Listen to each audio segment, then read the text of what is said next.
Olá a todos, sejam bem-vindos a mais um vídeo do nosso canal Luterana de Interlagos. Hoje queremos trazer a vocês a reflexão do último domingo, 21º domingo após Pentecostes, onde refletimos a respeito do texto de Mateus, capítulo 22, versículos 15 a 22. Se você quiser, pode paralisar este vídeo neste momento e buscar em sua Bíblia este texto, que com certeza esta reflexão será muito mais proveitosa. Mateus, capítulo 22, versículos 15 até 22. Espero que você tenha conseguido ler. Vamos então para a nossa reflexão.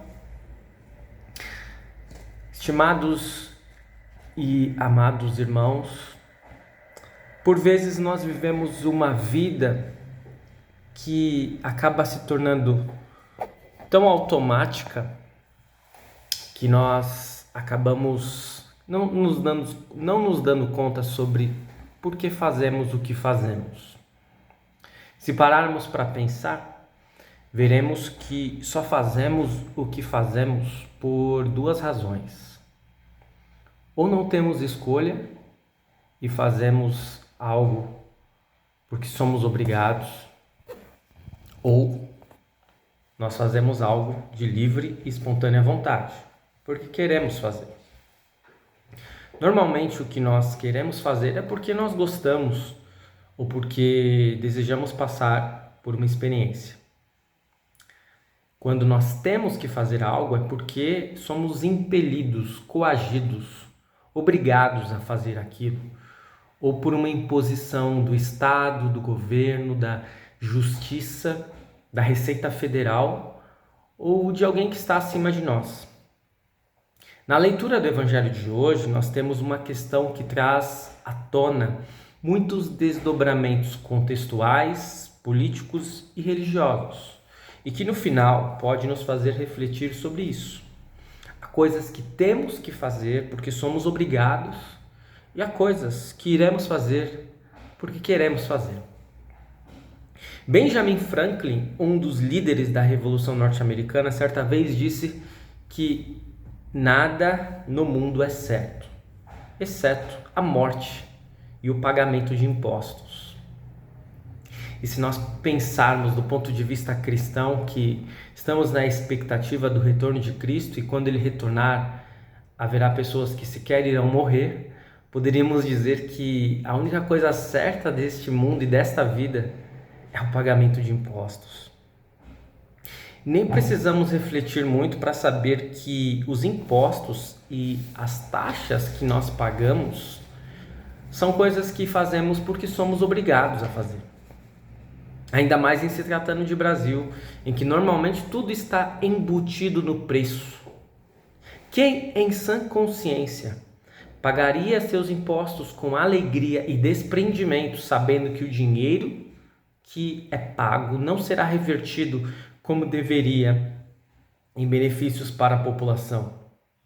Mas grande parte do que é arrecadado, em sua maioria, será destinado para o sustento, regalias e privilégios de uma classe política abastada e que pouco produz para o nosso país.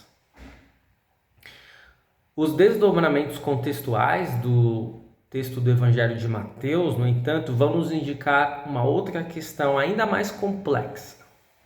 Quando Jesus é questionado acerca do pagamento de impostos, ele é questionado por pessoas que pouco estavam ligando exatamente para a resposta que ele iria dar.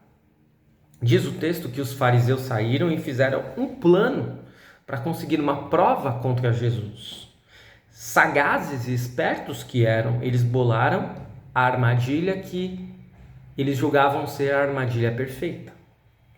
Alguns fariseus e herodianos, seguidores de Herodes, e que desejavam a expulsão dos romanos, se aproximaram de Jesus com as seguintes palavras: Mestre, sabemos que o Senhor é honesto, ensina a verdade sobre a maneira de viver que Deus exige e não se importa com a opinião dos outros, nem julga pela aparência. E percebam como a sagacidade deles chega ao ponto deles elogiarem Jesus e, de certo modo, tentarem bajulá-lo, ainda que eles não tivessem qualquer respeito e admiração por Jesus. Eles tinham como objetivo que Jesus respondesse a eles. Então eles perguntam: o que o Senhor acha? É ou não é contra a nossa lei pagar impostos ao imperador romano? Se fosse um jogo de xadrez, talvez eles pudessem dizer diante desta pergunta a Jesus: cheque. Que sinuca de bico Jesus foi colocado? Como ele poderia sair dessa situação? Pois se Jesus dissesse que não deveria se pagar impostos a César, eles poderiam apontar o dedo a Jesus e dizer que ele era um revolucionário e entregá-lo às autoridades romanas. Mas se Jesus dissesse que era a favor do pagamento de impostos, eles então colocariam Jesus contra o povo hebreu, que era altamente taxado pelos romanos. Portanto, ao lançarem a questão para Jesus e o bajularem, como se tivessem respeito por sua autoridade, os líderes religiosos aparentemente colocaram Jesus contra a parede. Qualquer resposta que Jesus desse traria problemas para ele. Mas eles não tinham se dado conta ainda que não estavam tratando com um simples homem, mas com o mestre dos mestres e o Senhor dos senhores. Por isso, com toda a sua autoridade, Jesus diz: hipócritas, por que é que vocês estão procurando uma prova contra mim? Tragam a moeda com que se paga o imposto. E trouxeram a moeda. E ele perguntou: de quem são o nome e a cara que estão gravados nesta moeda? E eles responderam: são do imperador, são de César. Então Jesus disse: deem ao imperador César o que é de César, e deem a Deus o que é de Deus. Aqui, se Jesus estivesse jogando um jogo de xadrez, ele diria para aqueles fariseus: checkmate. E o texto finaliza dizendo que eles ficaram admirados com a resposta de Jesus e foram embora. Fim da história. Mesmo se reunindo e bolando uma estratégia que aparentemente era uma estratégia perfeita, os fariseus obviamente não contavam que Jesus iria conseguir sair daquela sinuca de bico. Com toda a sua sabedoria, Jesus demonstrou a eles que enquanto eles estavam indo, ele já estava voltando. Mas a nossa reflexão ainda não acabou. Precisamos resolver 2000 anos depois o que esse texto tem a ver conosco. O que devemos dar ao César de hoje? O que devemos dar a Deus? E o que fazemos por obrigação? E o que devemos fazer de coração? Mas antes disso, é oportuno analisar uma outra situação que não está expressa no texto, mas que é possível refletir nas entrelinhas. O que César dava àqueles que pagavam os seus impostos? E o que o governo de hoje se diferencia do governo daquela época? A pergunta feita a Jesus só podia ser difícil de ser respondida exatamente pelo fato dos impostos serem cobrados aos hebreus em um sistema totalmente injusto e inescrupuloso. Por conta de Roma dominar a Palestina, os hebreus pagavam altos impostos, não para terem segurança, saúde e educação, mas porque simplesmente eram obrigados a sustentarem as regalias dos romanos. Era um dinheiro que tinha apenas passagem de ida e de maneira alguma retornava aos pagadores de tributos. Sabe aquele papo de que antigamente era melhor? Então, na realidade, desde os primeiros habitantes do mundo, após a queda em pecado, há injustiças e exploração em nosso mundo. E por que hoje seria diferente? É curioso que o Brasil nem é o país de maior carga tributária do mundo. Isso mesmo. Há outros países que têm uma carga tributária ainda maior do que a nossa. O problema é que em uma lista com 30 nações onde se paga mais impostos, o Brasil está em último lugar no que se refere ao retorno para a sua população. E isso, obviamente, abre espaço para muitas justificativas de sonegações e pessoas que argumentam que não devem pagar seus impostos, pois esses não voltam nunca para a população. Contudo, o cristão sabe que é cidadão do reino e não deste mundo. E sabe também que tem uma responsabilidade e um chamado para viver neste mundo de forma civilizada, para ser um bom cidadão. E pagar os seus impostos devidamente faz parte de sermos bons cidadãos, ainda que não haja um retorno justo e adequado. O curioso é que observar na resposta de Jesus que ele não disse apenas dai a César o que é de César, dai ao imperador o que é do imperador. Porque apenas essa pergunta foi feita para ele, se era lícito ou não pagar os impostos. E assim Jesus não somente dribla a má intenção dos fariseus e herodianos, como coloca eles em uma sinuca de bico. Isso mesmo. Sabem por que Jesus diz, dai a Deus o que é de Deus? Porque as moedas da época, como as de hoje, tinham duas faces. E de um lado havia o valor da moeda, conhecido como cara, e de outro, a face do imperador, o que conhecemos como coroa. Se devido à face do imperador, Jesus diz para quem devem ir os impostos, é importante frisar que abaixo da face do imperador vinha inscrito as palavras Filho de Deus. Os mesmos fariseus e religiosos que acusaram Jesus de blasfêmia em sua prisão e julgamento adoravam receber estas moedas com a inscrição Filho de Deus, referindo-se a César. Adoravam mais o dinheiro e os bens deste mundo do que ao verdadeiro Filho de Deus. Não se davam conta que existem coisas que só podemos dar a Deus. E eis a questão que precisamos responder hoje. Se ao governo devemos pagar taxas e impostos, pois deste modo seremos bons cidadãos, o que Deus espera que façamos a Ele?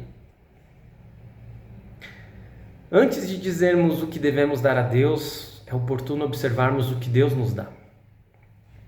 Deus, o Criador de todas as coisas, o Senhor de todos os senhores, é aquele que faz exatamente o inverso de César ou de qualquer outro governante que tenha reinado em nosso mundo. Pois enquanto os reis e governantes deste mundo só querem ser servidos e não servirem, só querem explorar as pessoas e enriquecerem às custas do trabalho dos outros, Deus é completamente diferente. Ele nos dá, sem que tenhamos qualquer tipo de merecimento, tudo o que mais precisamos. E Ele não apenas nos cria, nos concede alimento, sustento, proteção, segurança, como também resolve o nosso maior problema. Se a humanidade precisa conviver com governantes corruptos desde que o mundo é mundo, isso se deve unicamente porque as pessoas são corruptas e pecadoras. Por vezes temos a falsa impressão de que os políticos é que são o problema do nosso país e do mundo, que basta acabar com a classe política que ficaremos bem. E nos esquecemos que o problema vai muito além disso. Que os políticos são apenas um reflexo da nossa sociedade que está podre e carcomida pelo desejo de ter muito e de ser servido e não servir. E Deus vai na contramão desta sistemática. Ele envia o seu único filho ao mundo para vencer o diabo, o pecado e a morte. Por isso Jesus encarna, vem ao mundo, cumpre plenamente toda a lei e morre pelos nossos pecados. O que Deus nos dá então? Deus nos dá tudo. Tudo que há de bom em nós vem dele. Ele nos cria, ele nos mantém, ele nos sustenta, ele nos fornece dons e ainda por cima ele nos perdoa e ele nos salva, sem qualquer merecimento ou dignidade de nossa parte. E assim, deste modo, podemos retornar à questão: o que devemos dar a Deus? Se Ele nos deu tudo o que há de bom em nós, significa que a nossa vida pertence a Ele e que devemos consagrar a Ele tudo o que somos e tudo o que temos. Por isso, dons, talentos, tempo, dedicação, bens, dinheiro, tudo o que somos e temos devemos consagrar a Deus. Contudo, se o pagamento de impostos é um dever que devemos cumprir a duras penas, sabendo que dificilmente teremos aquilo que demos em troca, para Deus ocorre exatamente o inverso. Por mais que ofertemos tudo o que somos e temos a Deus, continuaremos eternamente em dívida com Ele e jamais poderemos pagar por tudo aquilo que Ele nos dá. Por isso nada nos resta senão louvar e engrandecer o seu santo nome, servindo a Ele e ao nosso próximo em gratidão. Portanto, o saldo final é mais do que positivo para nós. Isso não precisa ser observado apenas sob o prisma de pagamento de impostos. Todas as vezes que ajudarmos alguém e não recebermos nada em troca, todas as vezes em que acharmos que estamos sendo injustiçados, visualizarmos que não há uma contrapartida, podemos lembrar de que Deus já nos deu tudo. E sem qualquer mérito ou dignidade de nossa parte. Isso nos impulsionará a agir por amor e em resposta ao amor de Deus. E faremos as coisas não por obrigação, mas com ânimo, com alegria e vontade. Que a nossa caminhada cristã e na igreja seja sempre vista sobre esse prisma, que façamos tudo a Deus por amor e não por obrigação. Que Deus nos abençoe, tanto o nosso querer quanto o nosso realizar. Amém. Eu espero que este vídeo seja de proveito para você, para a sua caminhada.